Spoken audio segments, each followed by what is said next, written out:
நீங்கள் மட்டும் இல்லை, நான் மட்டும் இல்லை, இதில் ஆல்மோஸ்ட் எல்லா பேரண்ட்டும் இந்த தப்பை பண்ணுறோம். குழந்தைங்களுக்கு காய்ச்சலுக்கு மருந்து கொடுக்கும்போது இந்த தப்புல ஏதாவது ஒன்று நம்ம பண்ணிக்கிட்டே தான் இருப்போம். ஸோ இது என்னன்னு பார்த்து அதை கரெக்ட் பண்ணுறது ரொம்ப முக்கியம்.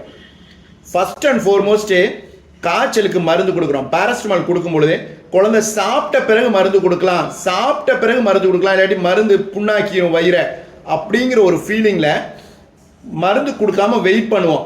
குழந்தை என்ன பண்ணும், அந்த ஃபீவர் ஹையாக இருக்கும் பொழுது சாப்பிட்ற எண்ணமே இருக்காது, அதுக்கு ஒமட்டும் வாந்தி வரும்.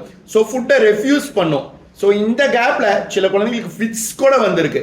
ஸோ காய்ச்சல் மருந்தான சிம்பிளான பேராசிட்டமால் கொடுக்கறதுக்கு வெறும் வயிறாக இருந்தால் கூட கொடுக்கலாம். ஃபீவர் அதிகமாக இருக்கும்போது ஃபுட்டுக்காக வெயிட் பண்ணாதீங்க. செகண்டு, ஃபீவர் கம்மியாகணும்னு சொல்லிட்டு ரவுண்ட் த கிளாக் மருந்து கொடுத்துக்கிட்டே இருக்கிறது. இப்போ 4 ஹவர் கேப்பில் மருந்தை கொடுத்துக்கிட்டே இருக்கிறது, அப்படி பண்ணக்கூடாது.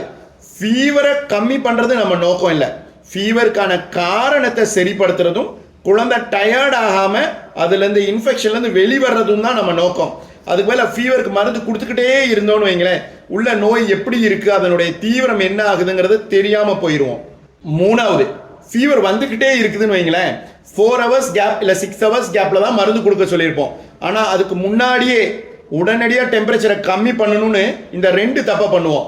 ஒன்று, கேப் பிட்வீன் ஃபீவர் மருந்தை இங்கே இது பண்ணிடுவோம். ஸோ 4 மணி நேரத்துக்கு பதில் 2.5 மணி நேரம் 3 மணி நேரத்தில் கூட மருந்து கொடுக்க ட்ரை பண்ணுவோம். அப்புறம் டோஸு, டாக்டர் சொன்ன டோஸை விட கொஞ்சம் அதிகமாக கொடுக்கறது இல்லாட்டி கம்மியாக கொடுக்கறது, இந்த மாதிரி ஏதாவது நம்ம பண்ணுவோம். இது பண்ணக்கூடாது. டாக்டர் என்ன டோஸ் கொடுத்துருக்காரோ அதை கரெக்டாக ஃபாலோ பண்ணணும்.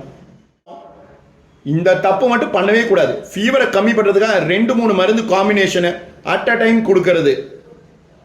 நம்ம நல்லது பண்ணுறோன்னு நினச்சிட்டு கெடுதல் தான் பண்ணுவோம். ஏன்னா மருந்தோடைய ரியாக்ஷன்ஸ் எல்லாம் இருக்கும். ஸோ எப்பயுமே ஃபீவரை கம்மி பண்ணுறதுக்கு 2 or 3 காம்பினேஷனில் வர்ற பேராசிட்டமால் மருந்துகளை கொடுக்கக்கூடாது. முக்கியமான இந்த ஒரு டவுட் நம்ம தெரிஞ்சுக்கணும். இப்போ ட்ராப்ஸு வேற, சிரப்பு வேற, சிரப்லேயும் டபுள் ஸ்ட்ரென்த்துன்னு இருக்குது. அந்த மாதிரி ஸோ டாக்டர் என்ன எழுதியிருக்காரோ அதுபடி கொடுங்க. ஏன்னா ஒவ்வொன்றிலையும் அளவு ஆஃப் த மருந்து வேறுபடும்.